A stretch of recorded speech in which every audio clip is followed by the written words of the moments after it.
Magandang araw mga bata! Ako nga pala si Teacher Wendell. Maaari ba magsitayo ang lahat upang tayo ay sabay-sabay manalangin? Iyuko ang ating mga ulo, sabay-sabay manalangin. Sa ng Ama, ng Anak, ng Espiritu Santo. Amen. Angel of God, my guardian dear, to whom does love and trust me here. Ever this day, be at my side, to light and guide, to rule and guard. Amen. Magandang araw muli sa inyo mga bata.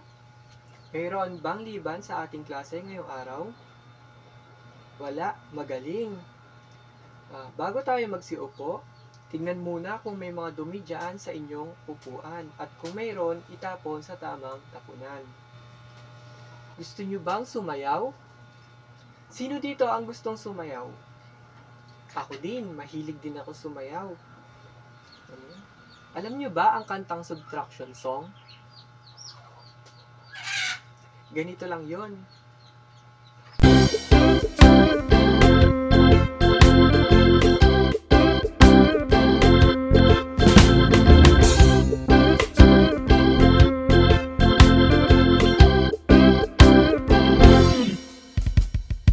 When we take away an amount from another, we call it subtraction, we call it subtraction. We have the minuend and the subtrahend, and the result is called difference. When we take away an amount from another, we call it subtraction, we call it subtraction.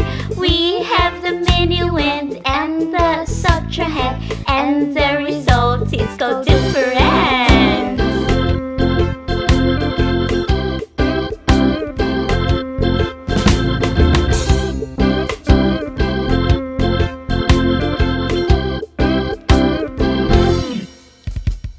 When we take away an amount from another, we call it subtraction, we call it subtraction. We have the minuend and the subtrahend, and the result is called difference. When we take away an amount from another, we call it subtraction, we call it subtraction. We have the minuend and the subtrahend, and the result is called difference.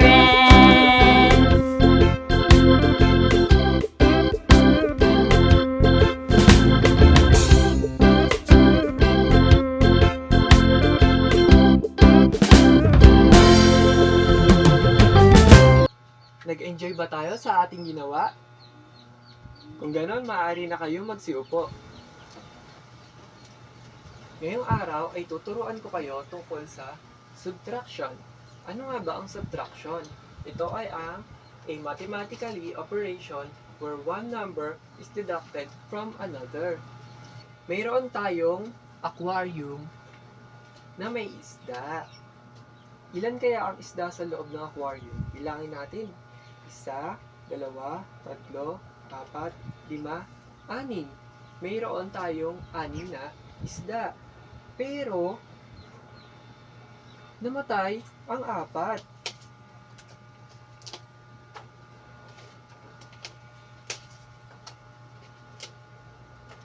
Ilan na lang kaya ang natitirang buhay? Bilangin natin. 1, 2. 2 na lang sila. Ngayon, dating 6 na isdang buhay, bawasan ng 4 na namatay, ay 2. Magaling! Ang sagot ay 2. Ngayon, meron pa akong isa pang aquarium na may 5 isda. 5 nga ba? Bilangin natin. 1, 2, 3, 4, 5. Mayroong 5 isda. Pero, namatay ang 2.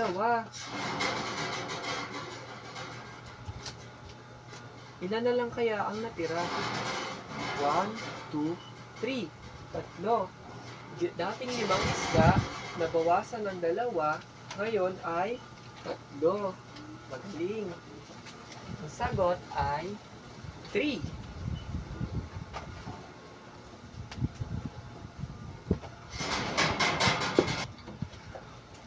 Hala, tignan nyo. Ang dating dalawang isda, dumami na sila ulit. Ilan na kaya sila? Bilangin natin. 1, 2, 3, 4, 5, 6, 7, 8. 8 na ang isda. Pero, bakit namatay na naman ang 4? Bawasan natin ang 4. Dahil,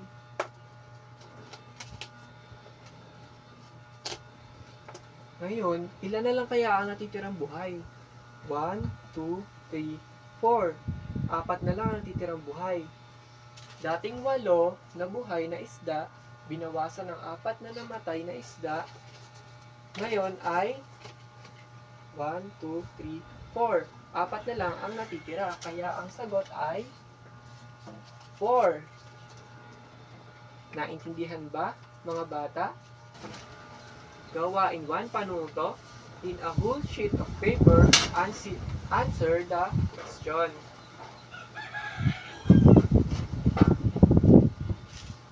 Tapos na ba ang inyong sagutan?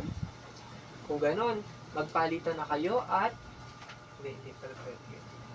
Tapos na bang sagutan? Kung ganon, ipasa na ang notebook mula sa likod papunta sa harap. Magaling! Ngayon, susubukan natin itong sagutan. Doon muna tayo sa number 1. Number 1, 80 minus 20. So, 0 minus 0 is 0. So, 8 minus 2 is 6. Tama. Ang sagot ay 60.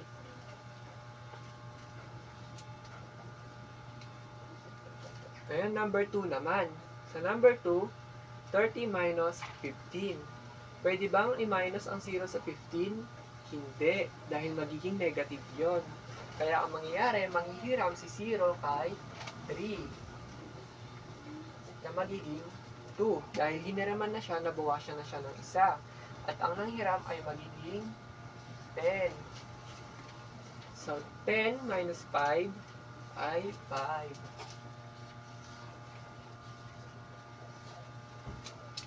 Ngayon, 2 minus 1. Tama. Ang sagot ay 15. Number 3, 60 minus 30. So, 0 minus 0, 0 pa din. So, 6 minus 3, 3. 30 ang sagot sa number 3. Very good. Sa number 4 naman, 0 minus 0 is 0. So, 9 minus 5, 4. Very good. Number 5. So, 50 minus 15, pwede bang i-minus ang 0 sa 5? Hindi. Dahil magkakaroon ulit ng negative. Mali yun. Ang mangyayari, manghihiram si 0 kay 5. Si 5 ay magiging 4. Dahil nahiraman na siya ng 1. Ang mangyayari, si nanghiram na 0 ay magiging 10. So, 10 minus 5, 5. Very good. So, 4 minus 1, 3. Ang sagot ay 35. Very good. Number 6 naman. Number 6 is 1,000 minus 500. Pwede ba natin pag-minus na ang dalawang 0? Pwede. So, 0 minus 0 is 0. Susunod ay 0 minus 0 ulit, 0. Tama, pwede ba nating i-minus si 0 kay 5? Hindi, magkakaroon ulit ng negative. Kaya ang mangyayari, manghihiram tayo kay 1. Kaya, ang mangyayari kay 1, mawawala na siya dahil nahiraman na siya. Ang mangyayari kay 10 ay magiging 10. So, 10 minus 5, 5. Very good. Ang sagot ay 500. Next naman is number 7. So, 0 minus 0, 0. 0 minus 5, bawal. Dahil magkakaroon ng negative. So, manghihiram si 0 kay 9. na siya. At si 10, si 0 magiging 10. So 10 minus 5, 5. So 8 minus 4, tama. 4. 450 ang sagot sa number 7. Next naman is number 8. So we have 670 minus 320. So 0 minus 0 is 0. So 7 minus 2, 5. And 6 minus 3, 3. Very good. 350. Next is number 9. We have 540 minus 425. So, pwede ba natin i-minus si 0 kay 5? Hindi pwede. Ang mangyayari, manghihiram ulit si 0. 2 kay 4. Si 4 ay magiging 3 dahil nabawasan na siya ng isa. At si 0 naman ay magiging si 10. Yan. Pwede na ba natin siyang i-minus kay 5? Pwede na. So, 10 minus 5 is 5. So, 3 minus 2, 1. And 5 minus 4 is 1. So, ang sagot ay 115. Next naman is number 10. We have 765 minus 235. So, 5 minus 5, 0. So, 6 minus 3, 3. And 7 minus 2 is 5. Okay, ang sagot is 530. Magagaling naman pala to. Para naman sa inyong susunod na gawain, count the circles, write the total, then cross out circles according to the equation and write the difference. So, ito ang halimbawa. Halimbawa, mayroon tayong ilang bilog na dilaw ang nakikita nyo. Bilangin natin. 1, 2, 3, 4, and 5. Meron tayong bilog, 5 bilog. So, ibig sabihin, meron tayong total of 5 na yellow na bilog. Ang sabi dito, 5 minus 3. Ngayon, ika-cross out natin kung ilan yung kailangan nating ibawas. Sabi dito is 3. So, 1, 2, and 3. Ilan na lang ang natira? 2. Bilangin nyo nga kung dalawa talaga. 1 and 2. So, ang sagot ay 2. Ganun lang siya kasimple. Kaya na sagutan? Sige. Pwede na kayo magsimula. Tapos na ba ang sagutan? Sige nga, i-check nga natin kung tama ang inyong mga sagot. Una ay number 1.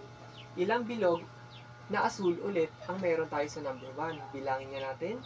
1, 2, 3, 4, 5, 6, and 7. So, meron tayong